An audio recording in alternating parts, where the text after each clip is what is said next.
Constitutional change is coming to Chile. Hi there, I'm Jeff, and this is lesson 371 of Plain English. If this is your first time listening, then welcome. We talk about current events and trending topics each Monday and Thursday at a bit of a slower speed for English learners. JR is behind the controls. He's the producer, and the full lesson, including a full transcript, is available at plainenglish.com/371. Coming up today, you might remember the social unrest that gripped Chile in late 2019. It was one of the last big global stories before the coronavirus hit. At the time, Chile's politicians agreed on a potential path to a new constitution, and last month, voters approved a slate of 155 representatives to draft a new national constitution over the next 9 months. The English expression we'll talk about today is hold out hope, and JR has a song of the week. Let's dive in.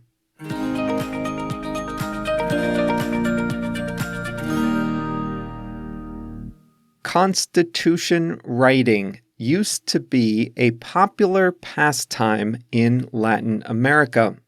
Both Bolivia and Ecuador created new constitutions every 5 or 10 years for a century and a half. Venezuela has had 26 constitutions in its history.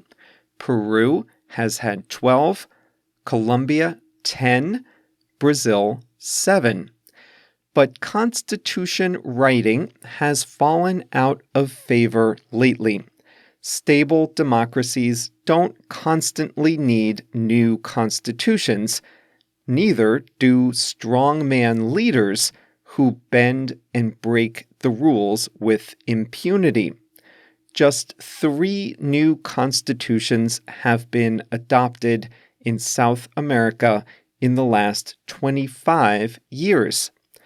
But the richest country in the region is about to get a new constitution. Chile's current constitution was approved in 1980, right in the middle of the military dictatorship of Augusto Pinochet. Though it has been amended several times since then, many in Chile don't consider their country's foundational document legitimate.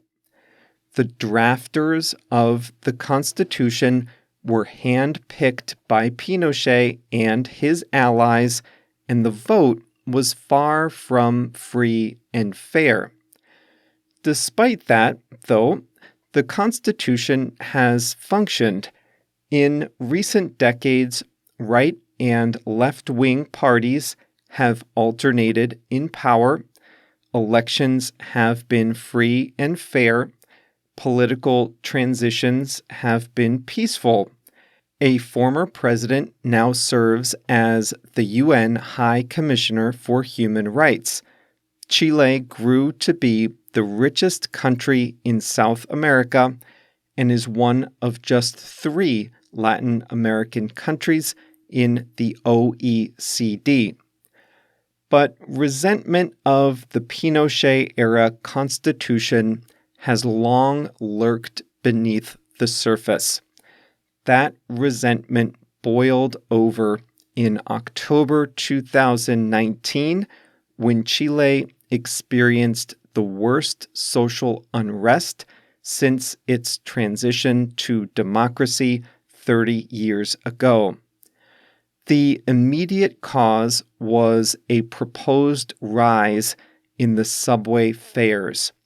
Peak hour fares on the Santiago Metro went up by 30 pesos or about 4%. In response, residents of Santiago, the capital, organized a fare evasion campaign. To signal their displeasure with the increase, people jumped the subway turnstiles. Things soon escalated as protesters vandalized and set fire to metro stations.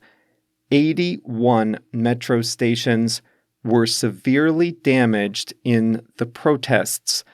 Over 1 million people protested in the streets of Santiago in late October 2019. The city suffered billions of dollars of damage. Suddenly, one of Latin America's most stable countries was seized with protests and rioting. President Sebastián Piñera eventually reversed course on the subway fare increase.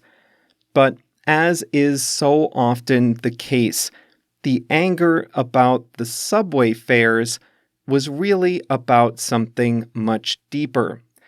Chile is Latin America's richest country, but it's very unequal. Many protesters were fed up with rising inequality in their country as a small sliver of the population controlled more and more of Chile's wealth. At the same time, ordinary people struggled with the cost of living. Market-oriented reforms to public pensions, education, and healthcare were unpopular, and it all stemmed from a constitution written during the dictatorship. As a way out of the crisis, the right-wing President Piñera negotiated with left-wing parties to chart a 3-year course to a new constitution. Each side got what it wanted. The left-wing parties were enticed by the promise of rewriting the Constitution to include greater societal protections, and the president gained a reprieve from the immediate crisis. The path to a new constitution has 3 steps. The first step was to ask the population if it wanted a new constitution. If the population approved, a slate of writers would be elected to draft a new document. Any proposals would need a 2/3 majority of this constitutional assembly to be incorporated into the final draft. And finally, the Chilean population would vote again to adopt this new constitution. Well, as expected, Chileans voted in favor of creating a new constitution in October 2020. President Piñera and the market-oriented political establishment knew that public mood was against them. That was clear not only from the protests, but also from the lopsided margin in the first referendum. 79% of voters were in favor of a new constitution.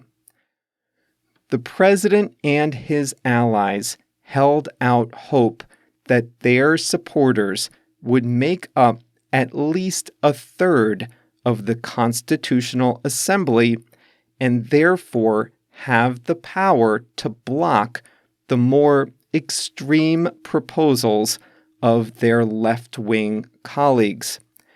As recently as a week before the election of the Assembly members, that seemed likely.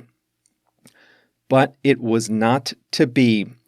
In elections on May 15th and 16th, Chileans selected a 155-member constitutional assembly dominated by left-leaning independent candidates and socialists. The right-wing candidates, backed by the business establishment, earned less than a quarter of the seats, not enough on its own to block any proposals. The Chilean stock market dropped by 10% in the first day of trading after the assembly was selected. International investors are skeptical. The assembly now has 9 months to produce a draft constitution, which will be put to a yes or no vote of the Chilean people. Progressives are optimistic. This is their opportunity to write in social protections for housing, education, health, and the rights of indigenous people. They want to give control of water, pensions, education, and healthcare to the public sector. But it will be a challenge. Though the independent candidates are all generally left-leaning, that doesn't mean they all have the same agenda.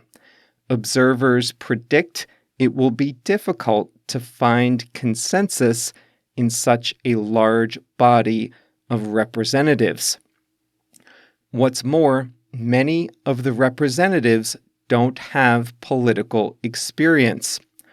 One of the representatives, Giovanna Grandon, made a name for herself during the October 2019 protests. She dressed up in a Pikachu costume and was affectionately called Aunt Pikachu.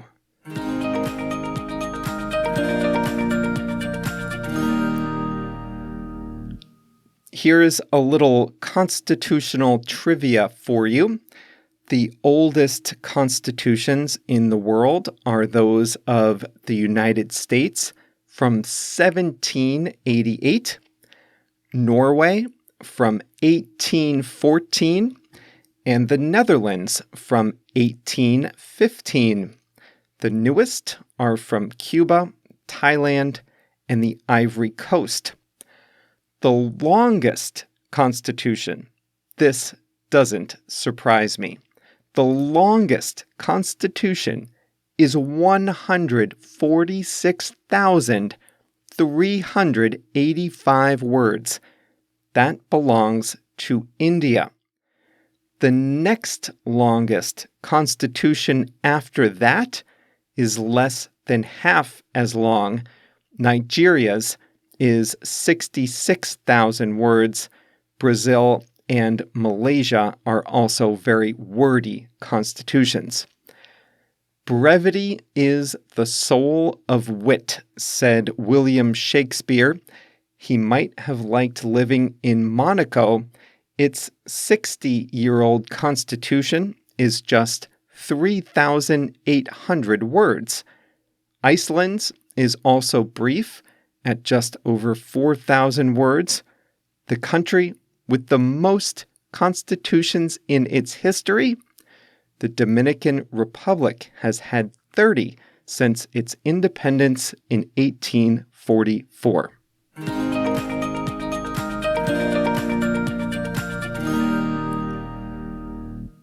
Today's expression is to hold out hope. We use this expression when you think something probably won't happen, but you hope it does anyway. When the thing you want is unlikely, but you still allow yourself to hope for it, that's when we use hold out hope. Memorial Day in the United States is a holiday weekend at the end of May. It's considered the traditional start to summertime. We Chicagoans, however, don't always get a summer weekend at the end of May. It's often kind of chilly still, not summertime weather for going to the lake or grilling outside. This lesson comes out on June 10th, but I'm recording it in late May. As of now, I'm holding out hope that we'll have summer weather on Memorial Day, May 31st this year. I'm holding out hope because I really want there to be summer weather. However, I know from 14 years of living in Chicago that it usually doesn't feel like summer that early. But I'm holding out hope. It is possible. In Chile, the president, his right-wing political allies, and the business establishment knew that public opinion was against them last fall. The rules of the Constitutional Assembly would allow a third of the representatives to block any proposal. So, although Chile's right wing knew they were not going to win a majority on the Constitutional Assembly, they held out hope that they could at least reach a third and so be able to block the more radical left-wing proposals. They held out hope. They thought it was possible even if it wasn't guaranteed. After the vote, though, they were disappointed. They earned less than a quarter. Now, they are holding out hope that they can form alliances in the assembly to reach that one-third threshold. You can make this term negative, too. I'm not holding out much hope is a common way to use this expression. Many suburban towns in the US and Canada are in a housing boom. More and more people want to live in detached homes. That drives the prices up. It can get very competitive. Many people offer to buy homes above the asking price only to find themselves outbid by someone else who offered more. A lot of people are discouraged. They submit an offer on a house, but they don't hold out much hope that their offer will be accepted. They don't hold out much hope. They think there's a very small chance their offer will be accepted, but they don't rule it out entirely.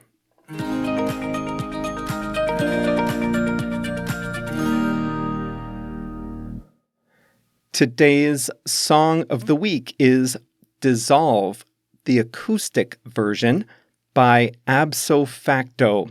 It's kind of an indie song, contemplative, the kind of song, one journalist said, that is perfect for a summer night drive with the windows down. It became a hit on TikTok.